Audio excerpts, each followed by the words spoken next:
माननीय सभासदों, माननीय अध्यक्ष जी,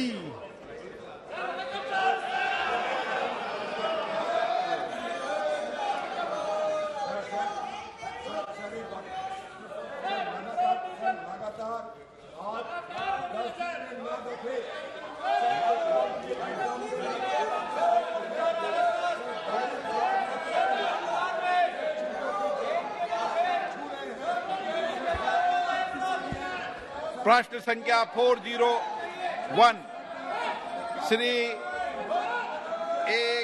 KP. Chinraj. Question number 401।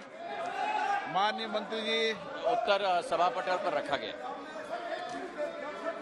Honorable Speaker, sir, my first supplementary is why these guidelines of one-hand package policy is not followed strictly, due to which there is a huge crowd in security check area, due to which passenger put to huge risk. Why all steps taken by the ministry is failed to ensure this rule? Yes, even today we can see there are people with 2 or more bags.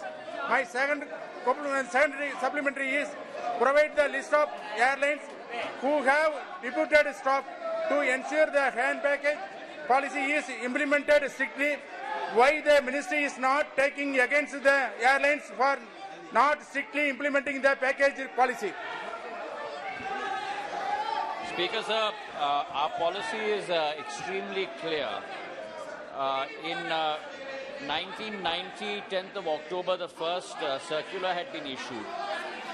We then, in 24th of February 2000, issued a circular wherein, in addition to a handbag, 7 or 8 categories were allowed: ladies' handbag, overcoat or wrap, rug or blanket, camera, pair of binoculars, reading material, an umbrella or walking stick, a collapsible wheelchair, and items purchased from the duty-free shop.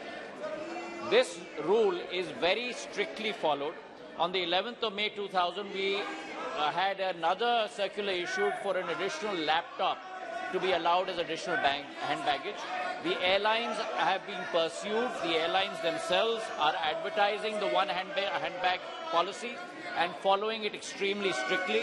On the 12th of January 2022, BCAS had a meeting in which again they emphasized this, and this rule is being followed extremely strictly. माननीय सदस्यगण, मैंने इसी मुद्दे पर आप सभी दल के नेताओं को 4 बार मौका दे दिया है। कितना 4 बार? ये आपका तरीका उचित नहीं है। प्रश्नकाल महत्वपूर्ण समय होता है। आप माननीय सदस्यों को प्रश्न पूछने दें। नो। राजीव प्रताप रूडी। सबसे खुशी की बात है कि जब से माननीय मंत्री ने पदभार संभाला है, सभी विषयों पर बहुत विस्तार से इन्होंने अपना विषय रखा। आप संक्षिप्त में मैं एक सवाल पूछना चाहता हूं। आप भूमिका मत संक्षिप्त में पूछो। मैं सिर्फ सीधा सवाल पूछना चाहता हूं, और बहुत सारे प्रयासों के बीच में एक और प्रयास यदि आप करना चाहेंगे, और मैं आपसे पूछना चाहूंगा कि अभी पैसेंजर को चेक इन लगेज के लिए 15 kg की अनुमति होती है, और यदि वो एयरपोर्ट पर पहुंच करके बैगेज देता है तो उसे बहुत अधिक देना होता है अगर वो प्री बुकिंग लगेज का ना करे। मेरा आपसे अनुरोध है, बहुत सारे ऐसे पैसेंजर हैं जो बिना लगेज के भी एयरपोर्ट जाते हैं, लेकिन उसे बाकी 15 किलो का भी भुगतान करना पड़ता है। क्या सरकार कोई ऐसी नीति बनाने का सोच रही है ताकि ये लगेज जो यात्री बिना किसी लगेज का जाए तो उसे ये जो 15 किलो केजी का दूसरे के सामान का वहन करना पड़ता है, इसमें रियायत प्राप्त हो सके? क्या इस पर कोई नीति आप बनाना चाहेंगे? अध्यक्ष महोदय, पहले तो मैं ये स्पष्ट करना चाहता हूं कि किसी यात्री को किसी और यात्री के बैगेज के लिए वहन अपने टिकट के दाम में उससे लिया नहीं जाता। दूसरी बात मैं कहना चाहता हूं कि एयरलाइन सेक्टर एक डीरेगुलेटेड सेक्टर है। जहां तक बैगेज पॉलिसी है, हर एक एयरलाइन की अलग अलग पॉलिसी होती है। कई एयरलाइंस 20 किलो तक अलाउ करते हैं, कई एयरलाइंस केवल 15 किलो तक अलाउ करते हैं। एक डीरेगुलेटेड सेक्टर है, तो वहां हम लोग नियम बनाएं ये उचित नहीं होगा, क्योंकि उनको हमें स्वतंत्रता देनी होगी अपना बिजनेस रन करने के लिए। Question number 402 Shri A Raja ji.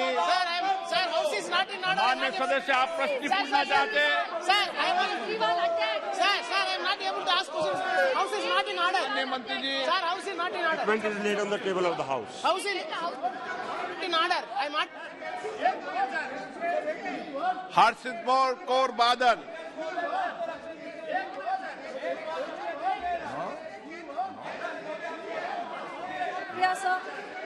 Sir, मैं माननीय मंत्री जी से पूछना चाहती हूँ कि 2012-13 में बहुत मुश्किल से हमने बठिंडा में एक एयरपोर्ट खोला था। तकरीबन 200 किलोमीटर के रेडियस से आधा हरियाणा, जयपुर से लेके इधर तक पूरा फिरोजपुर, संगरूर, बठिंडा, ये सारे एरिया 200 किलोमीटर को कवर करने के लिए इकलौता ये बठिंडा एयरपोर्ट था। बठिंडा में सर हमारे देश का सबसे लार्जेस्ट आर्मी कंटोनमेंट है, एयरफोर्स स्टेशन है, एम्स का अस्पताल है, सेंट्रल यूनिवर्सिटी है, ऑयल रिफाइनरी है, 3 थर्मल प्लांट्स है सर ये 2013 से एयरपोर्ट बन गया और 2016 में जाके वहाँ पे फ्लाइटें शुरू हुई दिल्ली से बठिंडा और दिल्ली से जम्मू तक। सर ये 3 बारी हफ्ते में शुरू हुई और 5 बारी तक चली गई, क्योंकि इसका पैसेंजर फुटफॉल इतना ज्यादा था कि 80% फ्लाइट पूर्ण जाती थी। लेकिन एकदम से नवंबर 2020 में सारी फ्लाइटें बंद कर दी गई, जिससे उधर के लोगों को बिजनेस का भी नुकसान हुआ है और जो बेचारा वहाँ मुलाजिम 4 दिन की छुट्टी जाता है, 1 दिन उसका निकल जाता है दिल्ली तक बाय रोड जाने के लिए। मैं माननीय मंत्री जी से पूछना चाहती हूँ, क्या पिछली सरकार जिसका वित्त मंत्री भी इधर से थे, जहाँ के ट्रांसपोर्ट मंत्री भी इधर से थे, ट्रांसपोर्ट बंद करने में तो उन्होंने कोई कसर नहीं छोड़ी, लेकिन लोगों के लिए ये एयर ट्रांसपोर्ट शुरू करने के लिए क्या उन्होंने कोई प्रस्ताव भेजा?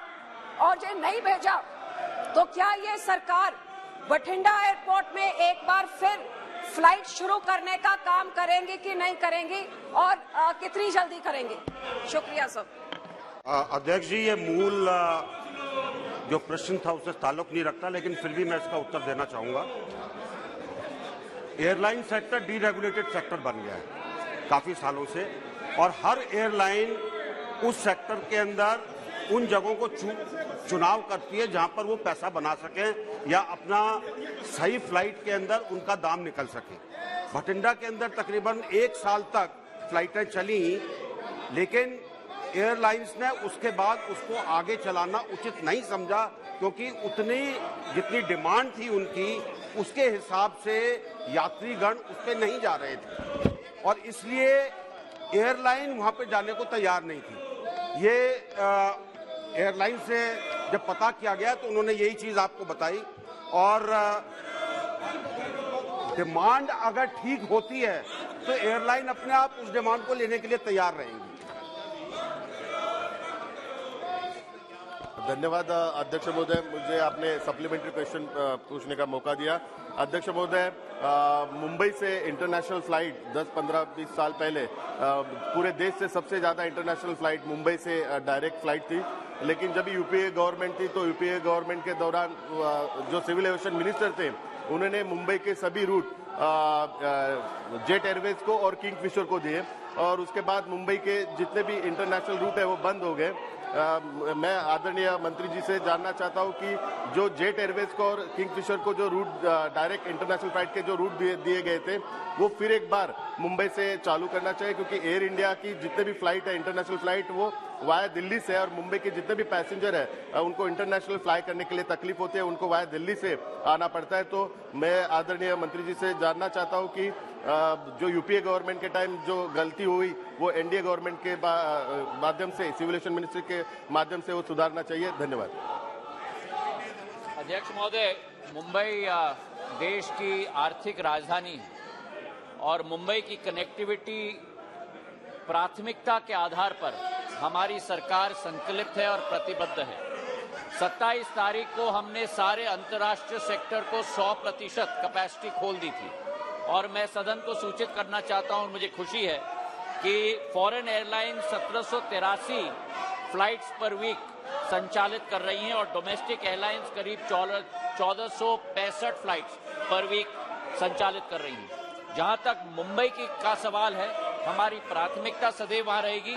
और जहां तक सदस्य जी का सवाल था कि जेट एयरवेज की जो फ्लाइट की कैपेसिटी थी, वो सारे हमारे जो डोमेस्टिक ऑपरेटर्स हैं उन पे हमने वितरण कर दिए हैं। जेट एयरवेज और किंगफिशर दोनों हमने वितरण कर दिए हैं और उसके आधार पर बायलैटरल जो हमारे एयर सर्विस एग्रीमेंट है उसके आधार पे भी मुंबई को तीव्र गति दी जाएगी। नारायण भाई कचाड़िया। धन्यवाद अध्यक्ष जी। के माध्यम से मैं प्रधानमंत्री जी का बहुत बहुत धन्यवाद करता हूं, क्योंकि हमारे देश में हर एक राज्य को और हर एक डिस्ट्रिक्ट को जोड़ने का काम हवाई मार्ग से माननीय प्रधानमंत्री जी के नेतृत्व में हो रहा है। हमारे गुजरात में भी अभी राजकोट और धोलेरा अंतर्राष्ट्रीय एयरपोर्ट बन रहा है। तो मैं आपके माध्यम से माननीय मंत्री जी जानना चाहता हूं कि मेरे क्षेत्र अमरेली में अभी छोटा विमान चल रहा है सूरत से अमरेली और अमरेली से सूरत। तो पिछले साल वहाँ 2 बार सर्वे हो चुका है, लेकिन रनवे का लंबाई कम होने से वहाँ बड़ा विमान चल नहीं सकता। तो मैं मंत्री जी से जानना चाहता हूँ आपके माध्यम से, क्या अमरेली का रनवे बढ़ाया जाएगा? धन्यवाद। अध्यक्ष जी, ये उड़ान के नीचे इनके यहाँ फ्लाइट चलती है। हम सब जगह पे जहाँ पर भी ट्रैफिक ज़्यादा है, जहाँ पर भी एयरलाइंस को लगता है कि उनको ज़्यादा यात्रीगण मिलेंगे, वहाँ पर कोशिश कर रहे हैं कि उन हवाई अड्डों का विकास किया जाए। जहाँ तक अमरेली का सवाल है, जैसे भी वहाँ पर हमें इस चीज़ का लगेगा कि वहाँ पर बढ़ना चाहिए या उड़ानें वहाँ पर जाना चाहती हैं, तो उसके हिसाब से प्रदेश के साथ मिलकर इसको आगे लिया जाए। ईबी ईडन जी, के सुरेश जी, संतोष सिंह जी, इम्तियाज जलील जी। Honorable Speaker, sir, I would like to know from the Honorable Minister how many new airlines are going to take to the skies. Can the Minister please inform that when will the operations of Jet Airways, which has been taken over by a new owner, and also we hear about other airlines like Akasa Airlines also taking to the skies. Also, SpiceJet, which was operating from Aurangabad, they shut down its operations.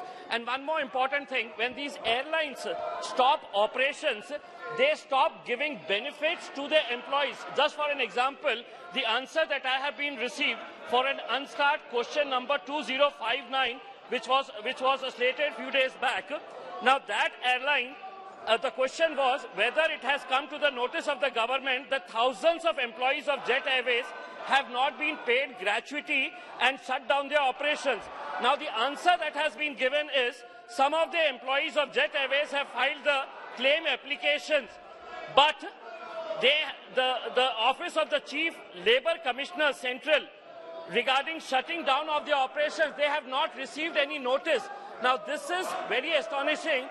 When the airlines has shut down its operations, you are not giving the benefits to thousands of employees, and the Labour Commissioner Office is saying that we have not received any notification. So can the Minister please reply to this question? Thank you very much.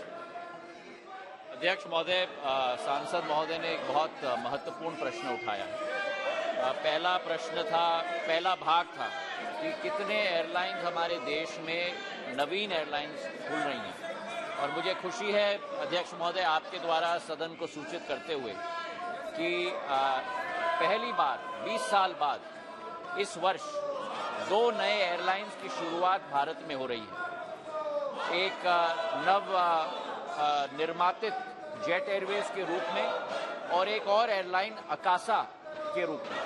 दोनों की capacity short hall flights के लिए विस्तृत तरीके से बढ़ेगी, इसका हमें पूरा विश्वास है।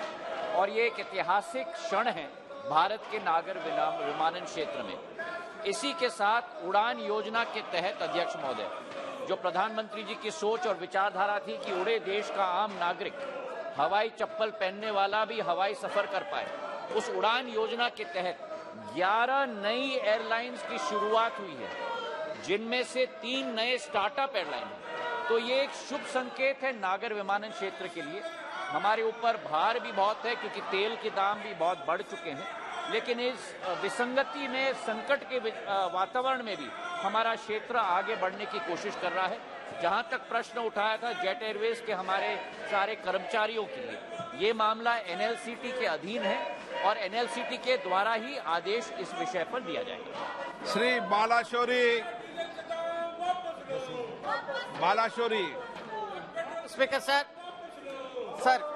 I extended my greetings to the Honorable Union Minister for restoring the international flights from all over India. Sir, Vijayawada is an international airport in Andhra Pradesh. Before COVID-19, there was a direct flight from Vijayawada to Singapore. This was cancelled due to COVID-19, sir. Sir, a lot of people are working in our neighboring countries, especially people are traveling from Vijayawada area to neighboring countries like Singapore, Dubai, Oman and Sri Lanka, sir. At present, there is no direct flight, international flight from Vijayawada. Sir, people have to travel Chennai or Hyderabad to catch the international flights. It is a additional burden for the passengers, sir. So my question to the minister, honorable minister, is there.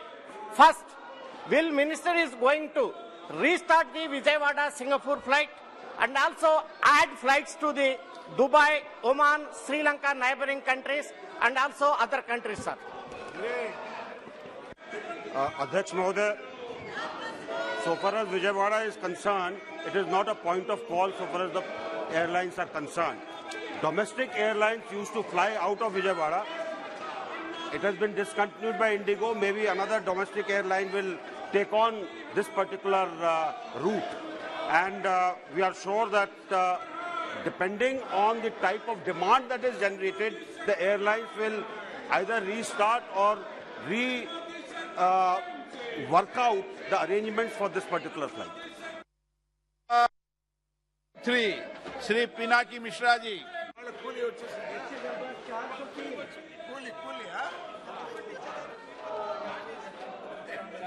मंत्री कहाँ है? कर सभा पटल पर रख दिया गया है। अध्यक्ष जी मंत्री नहीं है।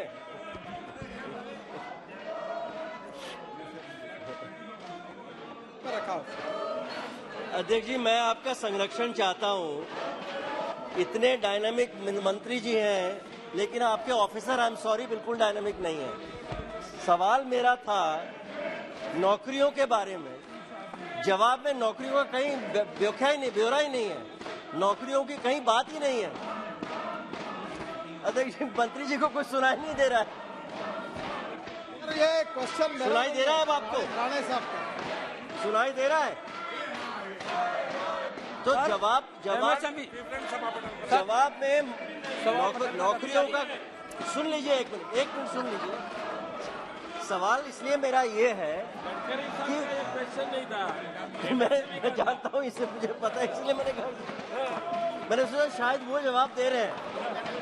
अच्छा आप जवाब दे दीजिए, मैं सप्लीमेंट्री में पूछ लूंगा। विशेष रूप से एमएससी मंत्रालय द्वारा जो आज आपने जो पूछा है सिंगल यूज प्लास्टिक और कोयला के बारे में, तो ये तो उसका जवाब हम लोगों ने पर रख दिया गया है। सवाल है, सवाल नौकरियों का है। आप नहीं, नौकरियों का है। हम कारोबार दे रहे हैं। गोइंग लंदन वाली बात है। अध्यक्ष जी इन्होंने जो सवाल पूछा है उसमें हम लोग रोजगार दे रहे हैं। हमारे यहाँ एमएसएमई में जो योजनाएं हैं उन योजनाओं के आधार सिंगल यूज प्लास्टिक जो हमारी यूनिटें बंद हो रही हैं उन यूनिटों पे हम रोजगार दे रहे हैं। उन रोजगारों के आधार से प्रधानमंत्री रोजगार योजना के अंतर्गत जो ढेर सारे लोग हैं उनको हम लोग रोजगार देना चाह रहे हैं, उनको काम देना चाह रहे हैं, उसी में हम लोग काम दे रहे हैं साहब। अन्य सदस्य ये है, देखिए मैं समझ सकता हूँ शराबे में, लेकिन ये बड़ा महत्वपूर्ण मुद्दा है। चाइना के बाद हिंदुस्तान में सबसे ज्यादा एमएसएमई सेक्टर है, 6 करोड़ 30 लाख, उसमें से 1/3 मैन्युफैक्चरिंग यूनिट्स हैं। तो इसलिए मेरा मंत्री जी से ये गुहार है, मेरी उनसे रिक्वेस्ट है कि आप गवर्नमेंट डेटा कोलेक्ट करिए, क्योंकि क्लियरली गवर्नमेंट के पास डेटा नहीं है कि इसमें महिलाएं कितनी काम कर रही हैं और पुरुष कितने काम कर रहे हैं और कितने लोगों की नौकरियां जाने वाली हैं। क्योंकि कोल फेज आउट होगा ही होगा, single use plastic phase out होगा ही होगा। तो इसलिए आप सर्वे कंडक्ट करिए और बजटरी प्रोविजन में आप फाइनेंस मिनिस्ट्री को बोलिए कि आपको एक्स्ट्रा बजटरी प्रोविजन दे, ताकि आप सप्लीमेंट कर पाए जो ये कोल और सिंगल यूज प्लास्टिक जैसे फेज आउट होने वाले हैं। ऑल्टरनेट जैसे विंड मिल हो गया, जो नॉन कन्वेंशनल एनर्जी हो गया, तो नॉन कन्वेंशनल एनर्जी सोर्सेज से किस तरह से नए एमएसएमई बन सकते हैं, उसमें नई नौकरियां बन सकती हैं। इसके लिए आप फाइनेंस मिनिस्ट्री के साथ कोऑर्डिनेट करिए, ये मेरी गुहार है अध्यक्ष जी आपसे। माननीय अध्यक्ष महोदय जी, आपने पूछा था सिंगल प्लास्टिक जो यूजर है, उसके बाद जो जितनी भी यूनिट हैं या जो लोग नौकरी जिनकी खत्म हो रही है, उसके लिए एमएसएमई के द्वारा जो योजनाएं बनाई गई हैं, विशेष रूप से हमारा जो उद्यम पंजीकरण राष्ट्रीय पोर्टल है, उस पर ये सारी चीजें दी गई हैं। विशेष रूप से हम कह सकते हैं कि पूरे देश भर में जो हमारा सिंगल यूज प्लास्टिक करीब 76,476 लगभग करीब यूनिटें जो इसमें बंद हुई हैं, उनके लिए हम योजनाएं दे रहे हैं। उन योजनाओं के माध्यम से प्रधानमंत्री रोजगार सृजन कार्यक्रम के अंतर्गत हम लोगों ने ये सारे काम किए हैं और विशेष रूप से हम लोग इनमें योजनाओं के अंतर्गत इनको काम दे रहे हैं। सब देश पांडे,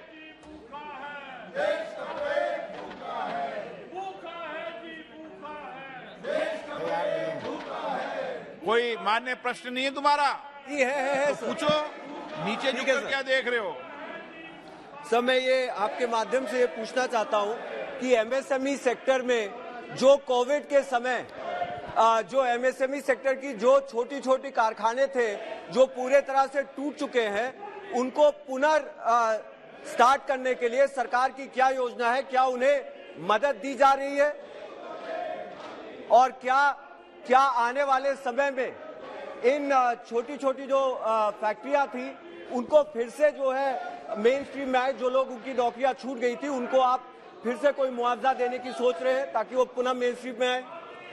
माननीय अध्यक्ष महोदय, विशेष रूप से जो कोरोना काल में जो यूनिटें शिक हो गई थी, किसी तरह से बंद हो गई थी, देश के इसी प्रधानमंत्री जी ने हमें एक विशेष पैकेज देकर उसमें ECLGS योजना के अंतर्गत करीब 3 लाख करोड़ लोगों को इसमें सहायता दी गई है और उस सहायता के माध्यम से ये हमारी जो शिक यूनिटें हुई हैं वो पुनः चालू होंगी।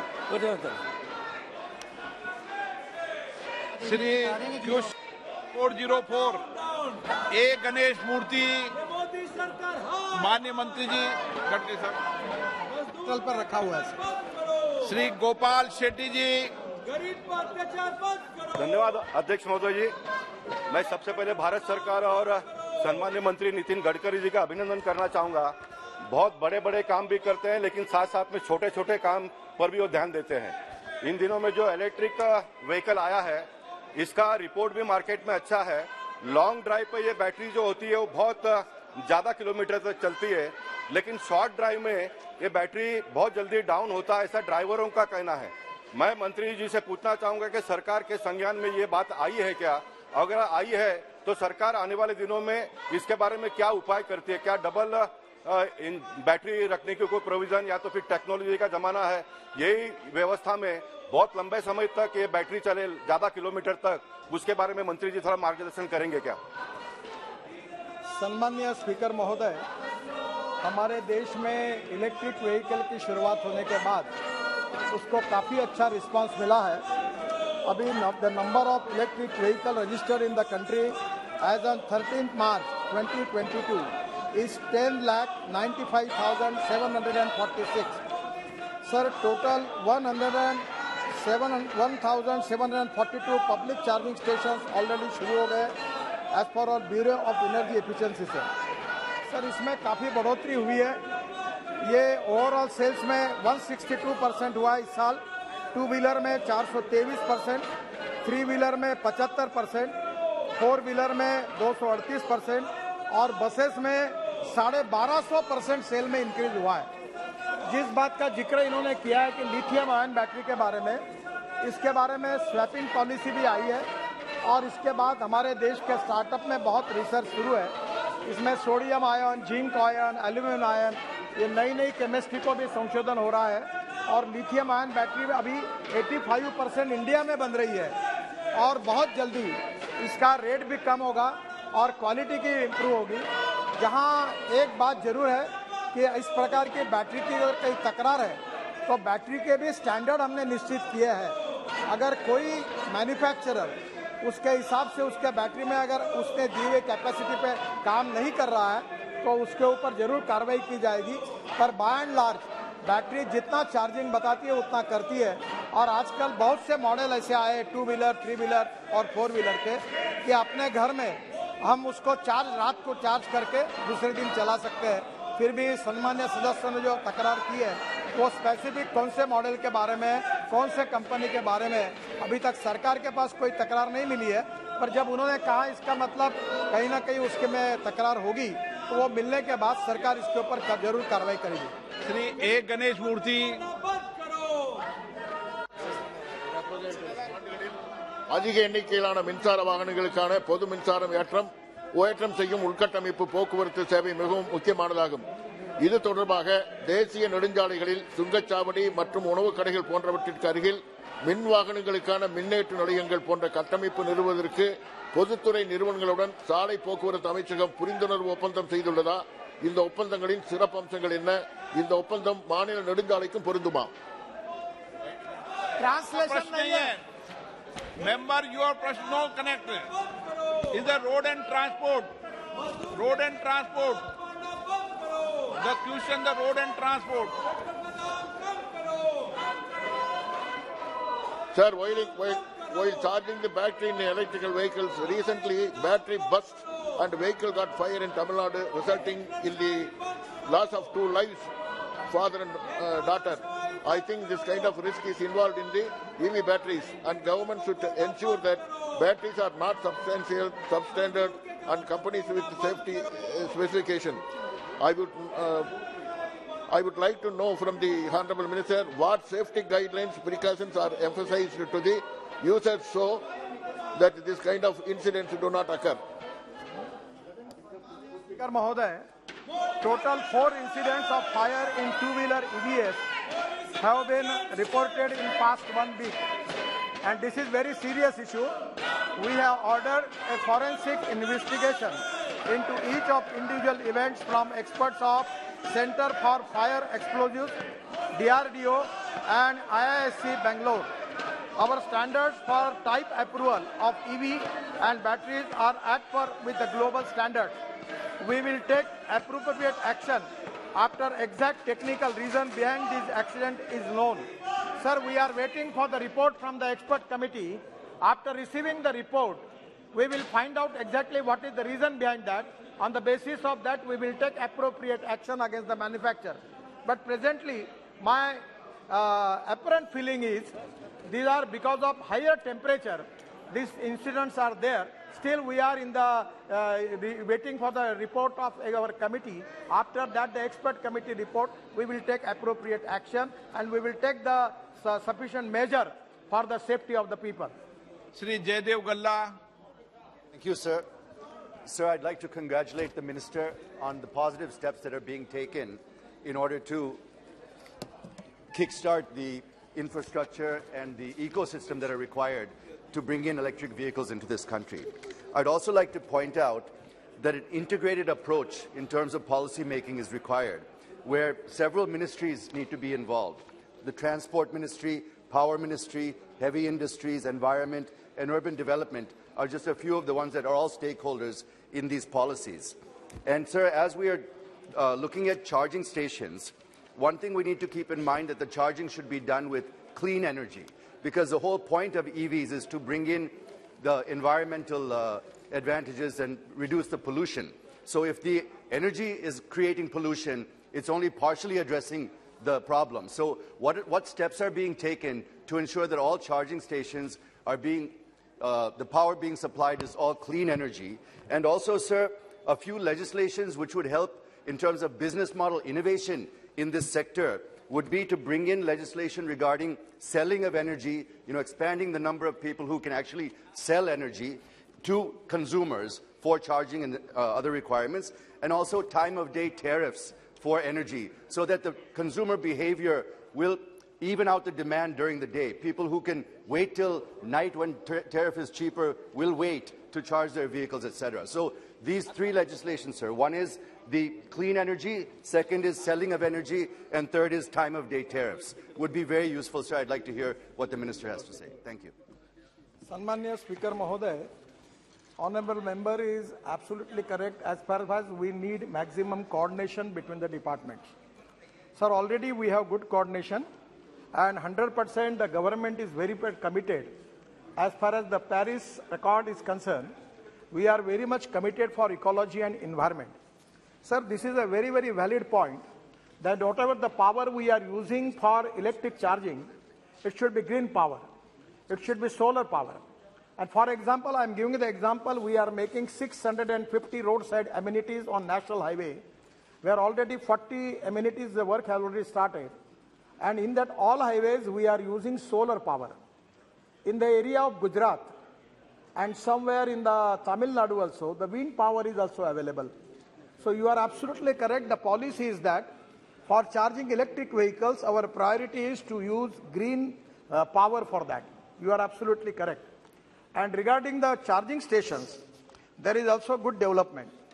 The Ministry of Power has issued charging infrastructure for electric vehicles, the revised consolidated guideline and standards to accelerate the e-mobility transition in the country. Phase 1 to 3 years, all mega cities with population of 4 million plus as per census 2011, all existing expressways connected to these mega cities and important highways connected with each of these mega cities may be taken up for coverage. Second, phase 2. Big cities like state capitals, UT headquarters may also be covered for distributed and demonstrative effect. Further, important highways connected with each of these mega cities may be taken up for coverage. 4. The PSU Energy Efficiency Services Limited, EESL, in consortium with the Convergence Energy Services Limited, subsidiary of EESL, has been awarded the work of setting up of EV charging station along 16 NH expressways. NH has also signed an MOU with EESL. As per this MOU, NHS shall provide space land near Toll Plaza and its buildings for installation of electric vehicles charging station based on revenue sharing model. The NHI is developing wayside amenities at every 40 kilometers, and we are trying to use solar power or wind power for that. The electric charging station are to be provided as a part of these wayside amenities. NH has already awarded 39 wayside amenities, and the proposal of 103 as such sites are bidding stage. More than 600 sites are identified and soon will be open the bid. Bureau of Indian Standards is working on improving standards for charging stations. Because in the world, every time the charging technology change, the new startups are coming, the innovations are there, research are there. I always telling to people that the innovation, entrepreneurship, science, technology, research, skill, and successful practices, we name it as a knowledge, and conversion of knowledge into wealth is the future. So our policy is to entertain all new research, giving opportunity to new startups, by which we can establish the appropriate technology which is more convenient and economically viable for the consumer. Sir, Automotive Research Association of India, ARAI, Pune, has developed indigenous public charging stations, complement with Bharat EV CCA's standards permitted by Ministry of Power. Sir, I will request Honorable Speaker, sir, now this is the time for the Parliament to, on our parking places, start electric charging stations, sir, giving this facility to the honorable members by which they can purchase electric cars and come to here and they can charge their car here in the Parliament premises. Sir, every government premises we are expected to giving the facility in the parking system for charging. And sir, I am sure that... लेकिन payment के साथ sir आप जो कहेंगे वो करेंगे. मैं request करूंगा सर, नए बिल्डिंग में रूफटॉप सोलर लगा दो और free of charge sir power दे दो, कोई खर्चा नहीं. Sir, I will assure you to the all honorable house that within 2 years the cost of electric two-wheeler, electric three-wheeler, electric four-wheeler will be equivalent to the petrol cost of the petrol vehicle, and the country will change. Our VR policy is import substitute, cost effective, pollution free and indigenous Sir, because of petrol and diesel, we are facing crucial problem. Already we see. So this is the only alternative by which going on alternative fuel, that is green hydrogen, electricity, ethanol, methanol, biodiesel, bio-LNG and bio-CNG. Sir, we will work on that direction.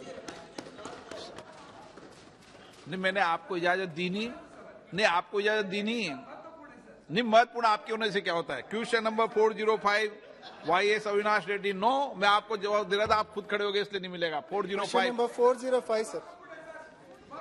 No.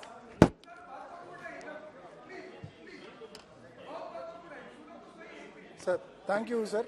Sir, agriculture drones are very helpful to farmers in view of the need to reduce pesticides usage, to cover more area in short time with uniformity and precision.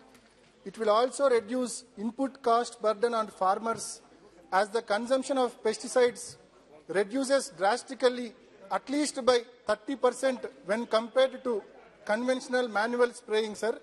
Acharya N.G. Ranga Agriculture University in Andhra Pradesh has a training institute for agriculture drone pilots or operators. Agriculture Department, Government of AP wrote to DGCA to give authorization for the existing remote pilot training organization in Agriculture University, sir, in order to help farming community and also to enhance employment opportunity for rural youth by getting trained as agriculture drone operators. My specific question is, sir, will the Civil Aviation Ministry consider the request of Government of AP to accord authorization for the existing remote pilot training organization in Agriculture University for training and issuing of remote pilot certificate, sir? अध्यक्ष महोदय, मैं सांसद महोदय को धन्यवाद अर्पित करना चाहता हूं. He's raised a very, very important issue. This is an area of innovation, just as Gadkari ji just now talked about EV vehicles and biodiesel. The same is in the area of drones. It has the capability to transform the way we live our lives and the way we conduct business, whether we are in the area of business, agriculture or services. And it is the Prime Minister's intent to make sure that India becomes a global leader and a global hub of drones by the year of 2030. It is also our imperative to ensure that we have three policy parameters on the basis of which we give a new impetus to this sector. The first, the government must put in place a policy, which we have done very expeditiously.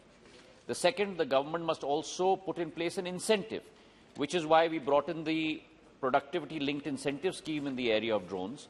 An industry which has manufacturing capability of only 60 crores, we put in place an incentive program of 120 crores in the next 3 years. And the third leg, Speaker Sir, is the area of demand.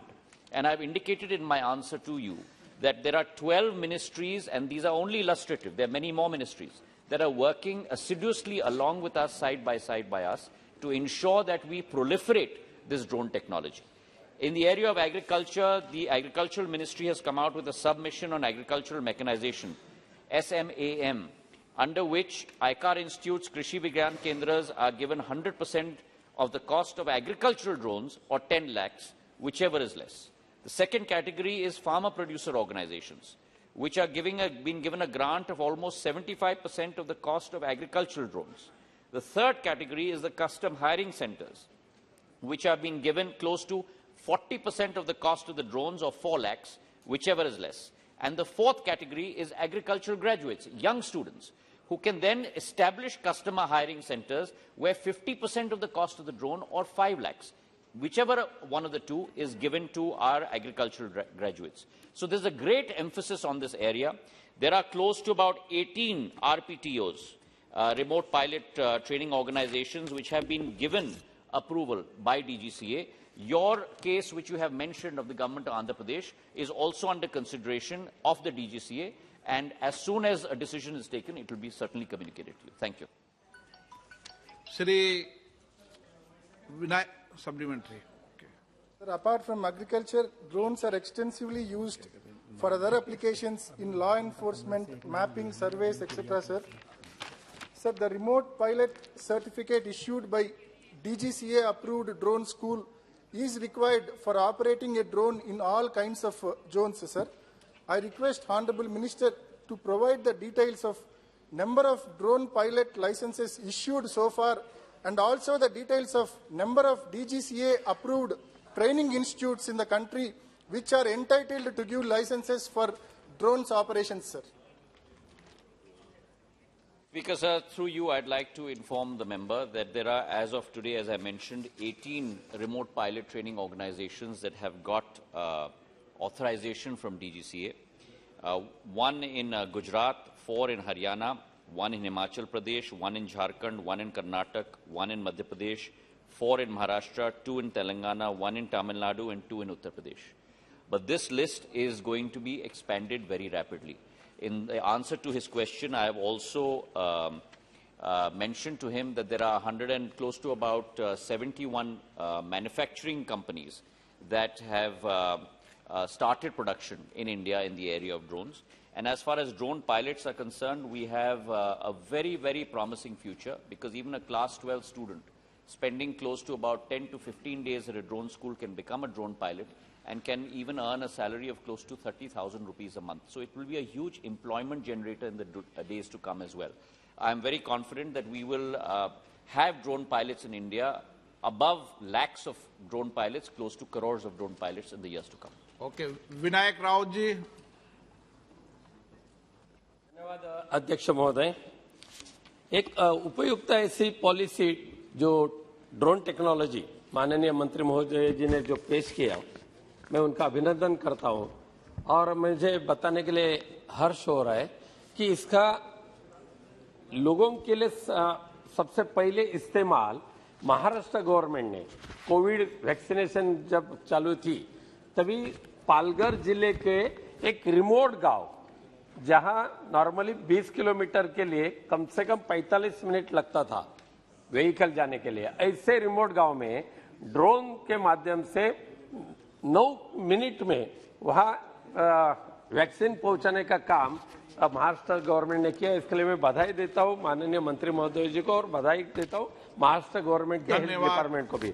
अध्यक्ष महोदय, मैं आपके माध्यम से मंत्री महोदय से जानना चाहता हूं कि अभी ड्रोन का निर्माण करने के लिए बहुत से अभी एजेंसी आ रही है और उसके ट्रेनिंग के लिए भी कई एजेंसी को आपने परमिशन भी दी है, लेकिन जो ड्रोन टेक्नोलॉजी का ट्रेनिंग लेने चाहते हैं कई युवा अभी इस सेक्टर में आने वाले, तो उनको सही तरीके से फीस में या ट्रेनिंग सेंटर में अच्छी तरह से सहूलत प्राप्त करने के लिए अफोर्डेबल प्राइस में यानी फीस में उनको ट्रेनिंग लेने की आवश्यकता है। क्या इसके ऊपर केंद्र सरकार की कुछ निगरानी है क्या? अध्यक्ष महोदय, हमारी कोशिश है, माननीय सांसद जी ने एक बहुत महत्वपूर्ण प्रश्न उठाया है। हमारी कोशिश है जी कि जो ड्रोन के कोर्सेज हैं वो करीब 5 से 10 दिन में उपयुक्त हो जाते हैं एक ड्रोन लाइसेंस देने के लिए। और ड्रोन लाइसेंस भी मैं आपको सूचित करना चाहता हूं, वो डीजीसीए के द्वारा नहीं दिया जाएगा, वो संस्था के द्वारा दिया जाएगा। तो इसमें जो ब्यूरोक्रेसी की प्रॉब्लम सदैव होती है वो भी हमने निपटारा कर दिया है। हमारी कोशिश है कि ये फीस सबसे किफ़ायती हो ताकि हमारे बच्चे पूर्ण रूप से इस पे पूर्ण रूप से क्वालिफाई होकर आगे जाके ड्रोन का एप्लीकेशन कर पाएं। आपने एक उदाहरण दिया कृषि के क्षेत्र में, पर ड्रोन का इस्तेमाल अनेक क्षेत्रों में, उदाहरण के तौर पे मैं तेलंगाना गया था अध्यक्ष महोदय, और वहां विकाराबाद में medicine from the sky vaccines को ड्रोन्स के साथ पहुंचाया गया था। नॉर्थ ईस्ट के राज्यों में, तेलंगाना में, जहां आवागमन की सुविधा नहीं होगी और वहां डॉक्टर और नर्स वेट कर रही थी, ड्रोन उतरा और फौरन ही हमारे पेशेंट्स को वैक्सीन दिया गया। तो बहुत सारे एप्लीकेशंस हैं। गडकरी साहब के मंत्रालय में भी रोड ट्रांसपोर्ट में भी एप्लीकेशंस है। पावर ट्रांसमिशन लाइंस को चेकिंग करने के लिए जो आज मनुष्य को ऊपर जाना पड़ता है चेक करने के लिए, इलेक्ट्रिक शॉक की खतरा होती है, वो भी पूरा ड्रोन से हो सकता है। तो अनेक एप्लीकेशंस है और एक नई इंडस्ट्री एक पूरे इस देश में खोली जाएगी ड्रोन्स के द्वारा। दुष्यंत सिंह जी। धन्यवाद स्पीकर जी, आपने मुझे अनुमति दी। स्पीकर जी, मैं आपके द्वारा मैं मंत्री जी से मैं जानना चाहूंगा।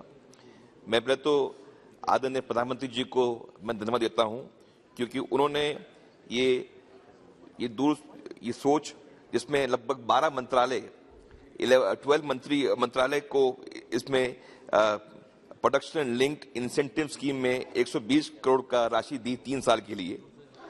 मुझे मंत्री जी से ये जानना है कि जो इनने पॉलिसी के बारे में बताया है, इंसेंटिव के बारे में बताया है, और 2030 तक हमारा देश ड्रोन टेक्नोलॉजी में आगे बढ़ेगा, क्या स्किल डेवलपमेंट और क्रेडिट लिंकेजेस हमारे लोगों को पढ़ने के लिए और हमारे नव युवक को पढ़ने के लिए और हमारे न्यू इंडस्ट्री को क्रिएट करने के लिए, और वो भी आपके हाड़ौती के क्षेत्र में जहां से आप आते हैं, जहां से मैं आता हूं, हमारे क्षेत्र में राजस्थान के लिए, क्या ये लोग क्रेडिट लिंकेज के लिए जो एस्पिरेशन डिस्ट्रिक्ट्स हैं उनके लिए करने के लिए, जैसे हमारे खेती का क्षेत्र है और हमारे कई क्षेत्र हैं जिसमें 12 मंत्रालय इसमें हैं, क्या ये एस्पिरेशन डिस्ट्रिक्ट के लिए और लोगों को इंसेंटिव देने के लिए, क्योंकि 120 करोड़ रुपए हैं, अच्छे हैं, पर ये जब ये 12 मंत्रालय को देखते हैं तो इसमें राशि थोड़ी बढ़नी चाहिए। क्या आगे हमारे बच्चों के लिए, हमारे नागरिकों के लिए ये पैसे और बढ़ेंगे, और इंसेंटिव्स के साथ साथ हमारे जो एस्पिरेशन डिस्ट्रिक्ट्स हैं और क्रेडिट लिंकेज के लिए हमारे क्षेत्र में आगे काम होगा कि नहीं होगा? अध्यक्ष महोदय, प्रश्न ड्रोन्स के साथ ताल्लुकात रखता है, लेकिन कृषि के साथ, जिसके आधार पर मैंने बहुत विस्तृत तरीके से उत्तर दिया है। कृषि मंत्रालय ने करीब 900 करोड़ रुपए की ये स्कीम निकाली है, जिसके आधार पर अलग अलग श्रेणी में, जिसकी विस्तृत जानकारी मैंने सदन के समक्ष रखा है, अनेक हमारे फार्मर प्रोड्यूसर ऑर्गेनाइजेशंस को, कृषि विज्ञान केंद्र्स को, Indian council of agricultural research को, हमारे एग्रीकल्चरल ग्रेजुएट्स को, अनेक लोगों को ये राशि दी जाएगी। एक ड्रोन का कॉस्ट करीब 4 से 5 लाख रुपए है, और पूर्ण कॉस्ट की रियम्बर्समेंट इस स्कीम के साथ दिया जा रहा है कृषि के क्षेत्र में। वैसे ही जो माननीय सांसद जी ने संदर्भ दिया PLI स्कीम, मैं इनको सूचित करना चाहता हूं कि ड्रोन मैन्युफैक्चरिंग के क्षेत्र में हमारी आशंका है कि निवेश करीब 5000 करोड़ रुपए का होगा अगले 3 वर्षों में।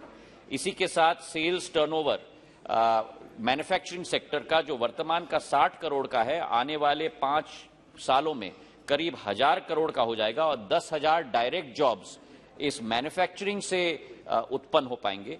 और जो ड्रोन का सर्विसेज सेक्टर है, जो एक बहुत बड़ा सेक्टर है, जहां सॉफ्टवेयर का इस्तेमाल किया जाता है, मानव संसाधन का इस्तेमाल किया जाता है, वहां हमारा अनुमान है कि करीब 30,000 करोड़ का एक इंडस्ट्री बनेगी, और इसी के साथ 5 लाख नए रोजगार के अवसर इस क्षेत्र में भी अगले 3 साल में उत्पन्न हो पाएंगे।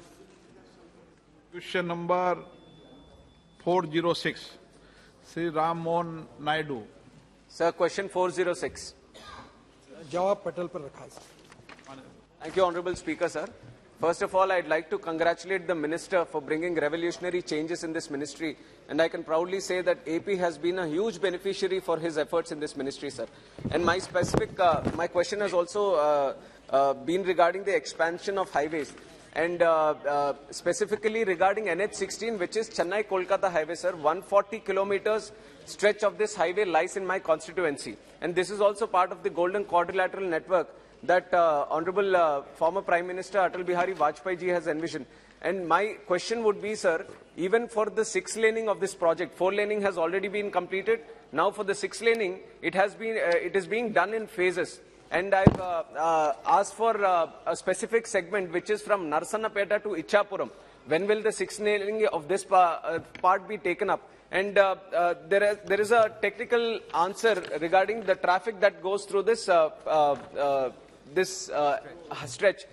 But my question, sir, because this Golden Quadrilateral Network is the primary network for the country, why don't you take it up in one stretch rather than doing it in phases? Is the government willing to take up the whole project, at least the Golden Quadrilateral Network, make it 6 laning at one go or not?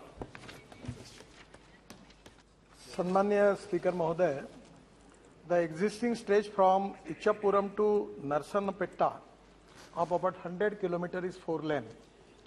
The stretch was also strengthened by providing 16 number of flyovers and underpasses as per the site requirement. At present, the stretch is with toll operate transport on TOT basis.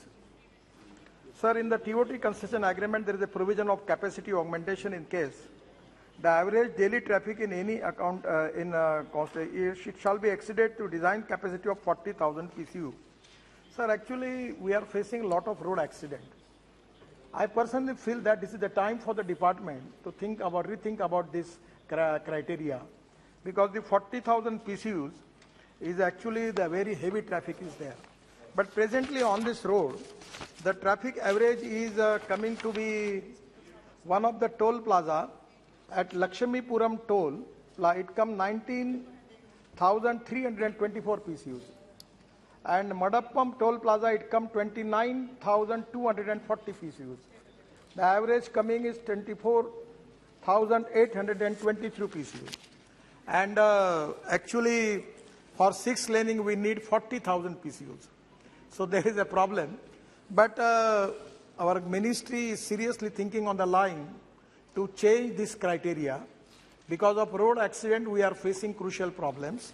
So regarding this case, though the project is in TOT mode, there is already provision in the contract, but the provision is only up to that level when there is a traffic density more than 40,000 PCUs.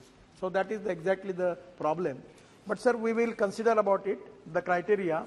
As early as possible, we will change the criteria for the whole nation, and 100% we will consider your demand, because this is also the one of the important road.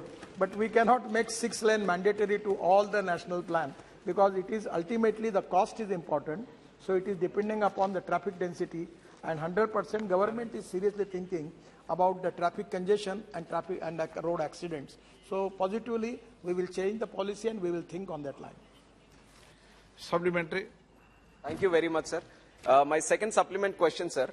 Now the National Highways is also thinking to expand its network to 25,000 kilometers. And even the central government has allocated an increase in the budget, sir, 68% increase up to the tune of 2 lakh crores. And I would like to read one quote from the Ministry of Council on Energy, Environment and Water, sir. What it says is over 75% of India's districts are extreme climate spots. 27 out of 35 states and union territories are extremely vulnerable to climate change. And national disasters are becoming more frequent and common, sir. Sir, my questions to the government would be, sir, because there has been a huge push in the infrastructure, has the government taken any steps to make the future projects under this ministry climate change proof or climate change resilient? Thank you, sir. Sir, we are taking a lot of initiative, because the ecology and environment is very important for the country. The ethics, economy, ecology and environment. Sir, regarding road construction, we are very cautious about protecting our environment. Now the transplantation of the trees is the highest priority for that. We don't want to cut the tree. We want to transplant the tree. At the same time, we are using soil stabilized technology, by which we is reducing the percentage of aggregate in the road construction. The second thing which is very important, we are using the special technology for bridges, where we save the cost, where the distance between the two pier between the metro or in the bridge is 30 meters in India. But as per the new technology in Malaysia, now it goes up to 120 meters. So it reducing the cost. So the beam is now precast by steel fiber, by which we are reducing the cost and also protecting the environment. At the same time, we are using 10% plastic and rubber, waste rubber, in road construction for rubberized bitumen.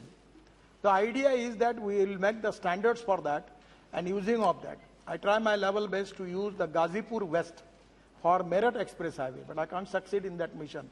But 100% in road construction, at the time the road construction is very important. For ecology and environment point of view, we have to protect the trees. We will make transplantation of the trees, no cutting of trees.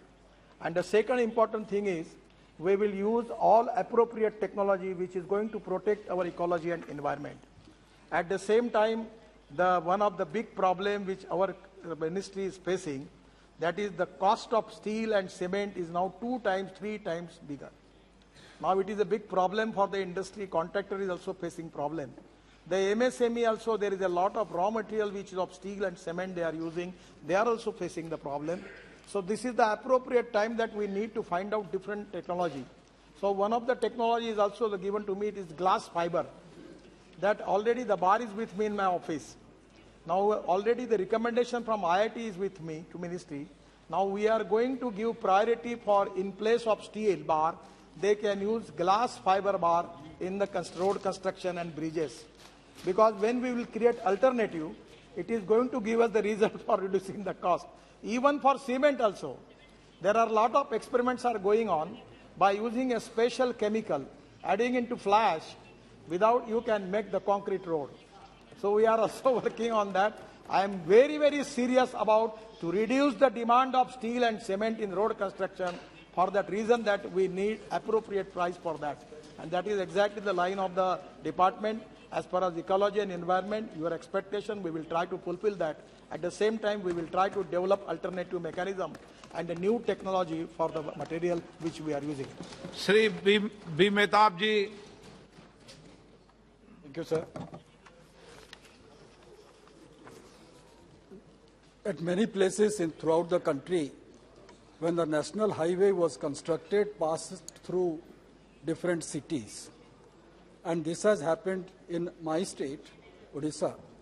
National highway that has been mentioned today from Chennai to Kolkata passes through Cuttack, Bhubaneswar, and that has actually today is in the mid of the cities.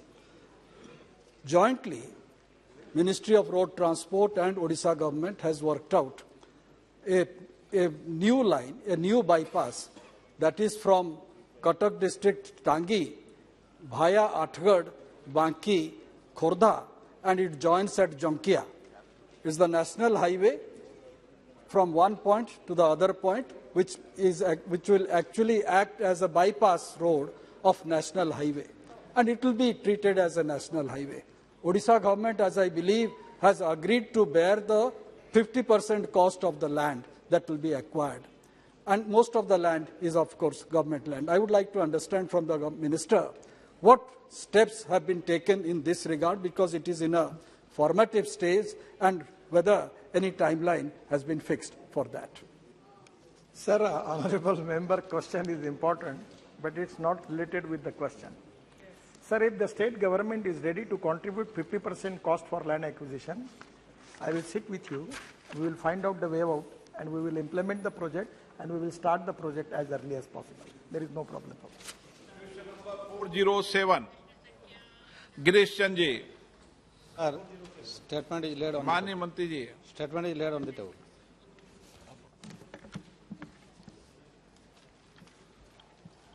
माननीय सदस्य। माननीय अध्यक्ष जी, मैं आपके माध्यम से माननीय मंत्री जी से ये पूछना चाहूंगा कि सरकार ने विशेषकर उत्तर प्रदेश में भूजल व आर्सेनिक, फ्लोराइड जैसे विषाक्त पदार्थों में के पाए जाने तथा मानव स्वास्थ्य पर पड़ने वाले उनके प्रतिकूल प्रभावों के संबंध में कोई अध्ययन किया है? यदि हाँ, तो तटबंधी ब्यौरा क्या है और भूजल को स्वच्छ बनाए रखने के लिए सरकार के द्वारा राज्य भर क्या कदम उठाए गए हैं? माननीय अध्यक्ष जी, उत्तर में विस्तार से हमने माननीय सदस्य को जवाब दिया है, फिर भी मैं उसकी कुछ बातों की पुनरावृत्ति कर देता हूं। केंद्रीय भूजल बोर्ड लगातार अपने इन प्रयासों में सतत तौर पर काम करता है और उसके पीछे जो लक्ष्य है कि वो 2 भौतिकीय मानचित्र और 3D स्क्वायर इक्विफियर ज्योमेट्री मॉडल के हिसाब से ये तय करता है कि किन किन क्षेत्रों में देश के पानी प्रदूषित है। उत्तर प्रदेश के आंकड़े को मैंने अपने उत्तर में माननीय सदस्य के सामने रखा था। वास्तव में उत्तर प्रदेश ने एक बहुत बेहतरीन कार्य किया है। वहां पर आर्सेनिक प्रभावित 107 वसाहतें थी और फ्लोराइड से प्रभावित 38। इन 145 वसाहतों में से सभी में CWPP के द्वारा स्वच्छ पानी देने का प्रबंध है। माननीय अध्यक्ष जी, आपके माध्यम से मैं सदन को बताना चाहता हूं कि आदरणीय प्रधानमंत्री जी ने जब जल जीवन मिशन की कल्पना की, उसी समय यह तय हुआ था कि जितने भी प्रभावित वसाहतें हैं वहां पर प्रारंभिक तौर पर 10 लीटर शुद्ध पेयजल CWPP के माध्यम से उपलब्ध कराकर इसका स्थायी समाधान किया जाए। दूसरी बात, मैं माननीय सदस्य को और सदन को बताना चाहता हूं आपके माध्यम से, 2 तरीके हैं जिसके आधार पर लगातार भारत सरकार का केंद्रीय भूमि जल बोर्ड काम करता है। एक परंपरागत तरीके से ट्यूबवेल करके, और अगर आर्सेनिक है तो उसको लगभग 100 मीटर तक सीमेंट के द्वारा पाइप करके और नीचे से शुद्ध पेयजल देने का प्रबंध है। दूसरा एक अच्छी टेक्नोलॉजी का उपयोग किया है हेलीवोल्ट सर्वेक्षण का, जो हरियाणा, गुजरात और राजस्थान में वर्तमान की परिस्थिति में कार्य कर रही है। ये आंकड़े भी सदस्य को और सदन को और देश को जानना जरूरी है। मैं आपके माध्यम से कहूंगा कि 65,500 वर्ग किलोमीटर राजस्थान में, जिसके अनेक जिले हैं जिनका मैं उल्लेख नहीं करना चाहता, 32,000 वर्ग किलोमीटर गुजरात में जो उसके ड्राई एरियाज हैं, और 25,000 वर्ग किलोमीटर हरियाणा का। और इस प्रकार से लगभग देश के 85% हिस्से का डेटा कार्य पूर्ण हो चुका है और 30 अप्रैल 2022 तक का लक्ष्य दिया गया है। आदरणीय प्रधानमंत्री जी का स्पष्ट कहना है कि जल के मामले में चाहे जमीन के भीतर पानी हो, हमने जितना अतिदोहन का किया है उसको रिचार्जिंग का काम भी करना है। ऊपर सतह पर पानी हो या भूजल में पानी हो, पेयजल के लिए शुद्ध पानी उपलब्ध कराना है और उसके लिए पर्याप्त प्रयोगशालाएं दोनों क्षेत्रों में उपलब्ध है। प्रश्नकाल समाप्त। माननीय सदस्यगण, मुझे विभिन्न, माननीय सांसद हो ना आप, माननीय सदस्यगण, मुझे विभिन्न मुद्दों पर माननीय सदस्यों की स्थगन प्रस्ताव की सूचना प्राप्त हुई है। मेरे द्वारा किसी भी स्थगन प्रस्ताव की सूचना के लिए अनुमति प्रदान नहीं की गई है। सभा पटल पर रखे वाले पत्र